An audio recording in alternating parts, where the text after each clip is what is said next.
Hi friends, welcome back to ఐరస్ world.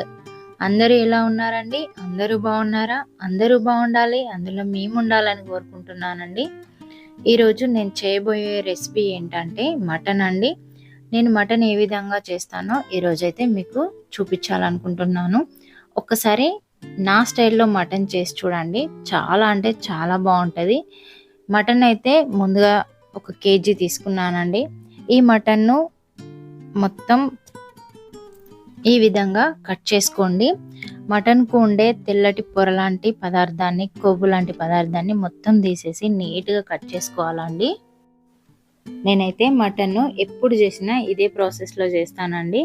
ఈ మటన్కు ఉండే ఈ తెల్లటి కొవ్వు లాంటి పదార్థం, పొర లాంటి పదార్థాన్ని మొత్తం తీసేసి ఈ మటన్ అయితే కర్రీ చేస్తానండి. ఈ విధంగా మటన్ కట్ చేయడానికి నాకు దాదాపుగా 1/2 అవర్ కంటే ఎక్కువ టైం పడుతుందండి.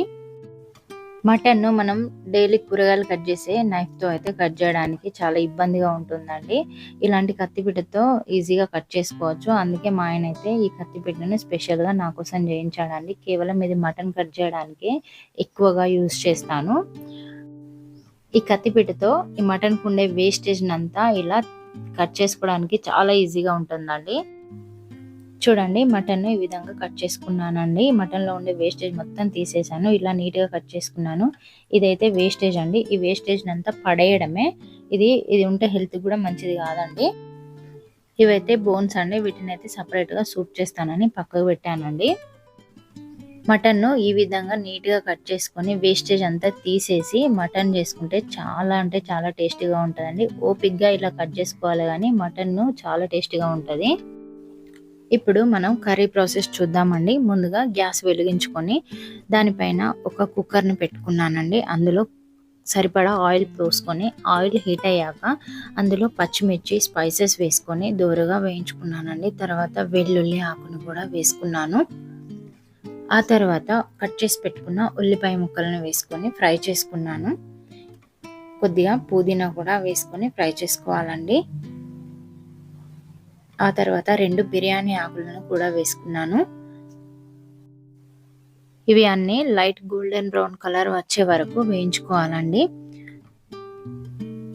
ఇప్పుడు కొద్దిగా పసుపు కూడా వేసుకొని కలుపుకోవాలి.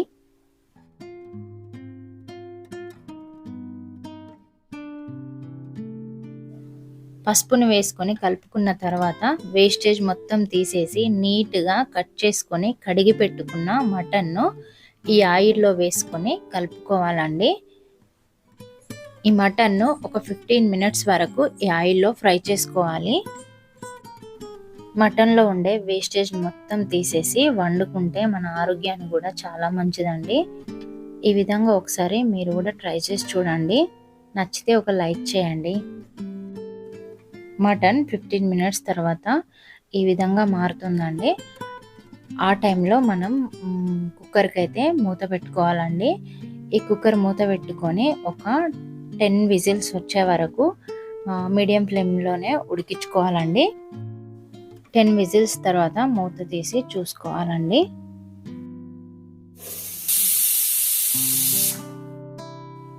మూత తీసి చూస్తే మటన్ అయితే మంచిగా ఉడికిపోయిందండి. వీడియోలో కొంచెం నల్లగా కనిపిస్తుంది, అదైతే మాడలేదండి, మంచిగా ఉడికిపోయింది. మళ్ళీ గ్యాస్ ఆన్ చేసుకొని ఒక 5 మినిట్స్ తర్వాత అల్లం వెల్లుల్లి పేస్ట్లో కొద్దిగా వాటర్ కలుపుకొని ఈ మటన్లో వేసుకొని కలుపుకోవాలి. ఈ అల్లం వెల్లుల్లి పేస్ట్ను పచ్చివాసన పోయే వరకు ఉడికించుకోవాలండి. తర్వాత మన రుచికి సరిపడా కారపొడిని తీసుకొని అందులో కూడా కొద్దిగా వాటర్ కలుపుకొని పల్చగా వేసుకొని ఈ మటన్లో అయితే వేసుకోవాలండి. ఈ విధంగా వేసుకొని మరొక 5 to 10 మినిట్స్ వరకు ఉడికించుకోవాలి.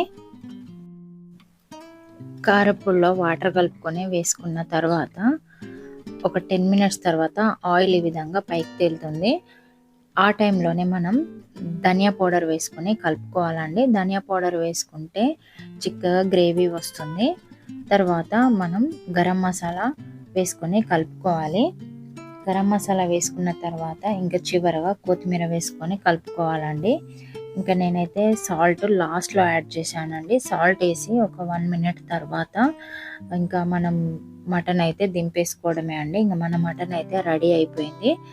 ఈ మటన్ అయితే చాలా అంటే చాలా టేస్టీగా ఉంటుందండి. ఈ విధంగా ఒక్కసారి ట్రై చేసి చూడండి. మటన్లో ఉండే వేస్టేజ్ మొత్తం తీసేసి వండుకుంటే మటన్ అయితే చాలా టేస్టీగా ఉంటుంది. ఈ వీడియో కనుక మీకు నచ్చితే లైక్ చేయండి.